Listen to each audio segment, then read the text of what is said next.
I don't really know where to start, so I'll just go with it. Attempting to suppress emotion is a dysfunctional problem. It does not work to suppress things.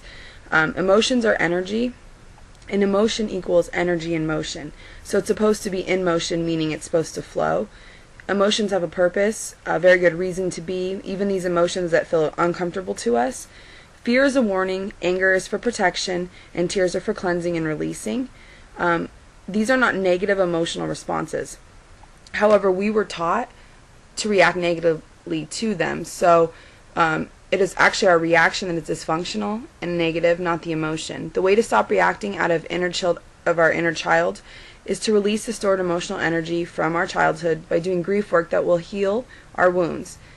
The only effective long-term way to clear our emotional process, to clear the inner channel of the truth which exists in all of us, is to actually grieve the wounds which we suffered as children.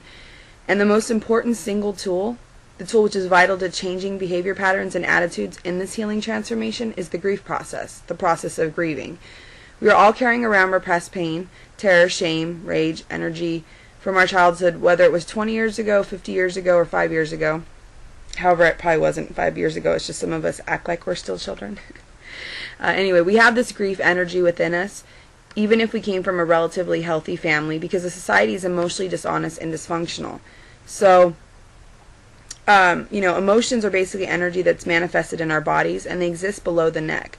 They are not thoughts, although attitudes set up our emotional reactions. So in order to do emotional healing, that is vital to start paying attention to where energy is manifesting in our bodies. Where is there tension, tightness? Could that indigestion really be some feelings, perhaps? Are those butterflies in my stomach telling me something emotionally? Our Western civilization has for many years been way out of balance towards a left brain way of thinking, concrete, rational, what you see is all there is. And this was reaction, to earlier times of being out of balance the other way, towards superstition and ignorance. And because emotional energy cannot be seen or measured or weighed, for example, the x-ray is not going to say, wow, you got 5 pounds of grief in there.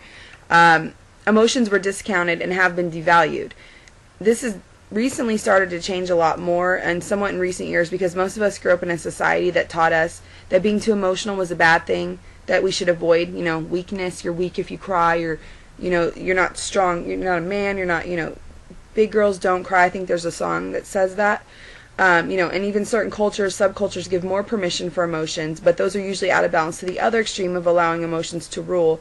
And the goal here is to balance between mental and emotional, between intuitive and rational. And here's the thing. So emotions are obviously a vital part of our being for several reasons. One, because it's energy, and energy cannot just disappear.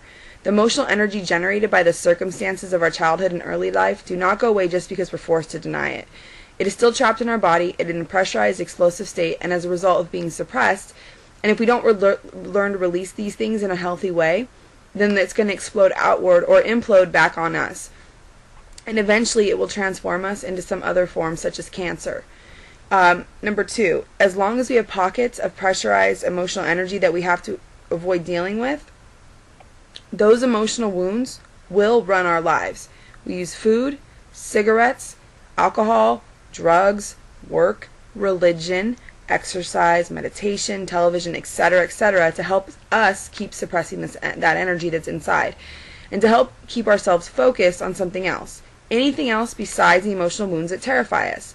The emotional wounds are what cause obsession and compulsion, are what the critical parent voice works so hard to keep us from dealing with. Number 3, our emotions tell us who we are. Our soul communicates with us through emotional energy vibrations. Truth is an emotional energy vibrational communication from our soul on the spiritual plane to our being, spirit, soul on this physical plane. It is something that we feel in our heart and our gut, and something that resonates with us. Our problem has been that because our unhealed childhood wounds, it has been very difficult to tell the difference between an intuitive, emotional truth and then the emotional truth that comes from our childhood wounds. So when one of our buttons is pushed and we react out of the insecure, scared little kid inside of us, or the angry, rage-filled kid, or the powerless, helpless kid, then we are reacting to what our emotional truth was when we were 5 or 9 or 14, not to what is actually happening now. And since most of us have been doing that our entire lives, we learn not to trust our emotional reactions. And we got the message not to trust them in a variety of ways when we were kids.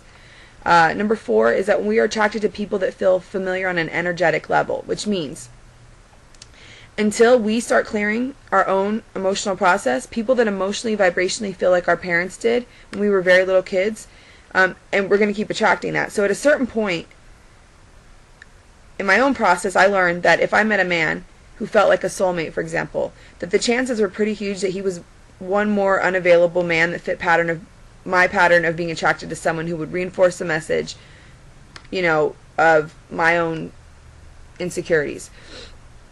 So until we start releasing these the hurt, the sadness, the rage, the shame, the terror, the emotional grief energy from our childhoods, we will keep having dysfunctional relationships. So, not to just keep going on the same circle, the bottom line is this. Doing grief work is absolutely terrifying to most. If you feel, because you have to really own the pain. And you may feel like, I don't want to own it. Emotions are scary, to grieve. You may feel like you're gonna break down, and then you're gonna end up crying in a rubber room for the rest of your life. But if you really own it, the Spirit's gonna guide you through the process and give you the resources you need to release. And once you start releasing this, the pressure, it's basically depressurizing you, and you're having all this emotional pent-up energy just release. And you're going to start seeing your path more clearly and start forgiving yourself and learning more about love. I still need to work on doing this grieving energy release, work myself, from time to time. But it's this hole that I had is much smaller, and I don't have to visit very often. Now, obviously the wounds don't go away.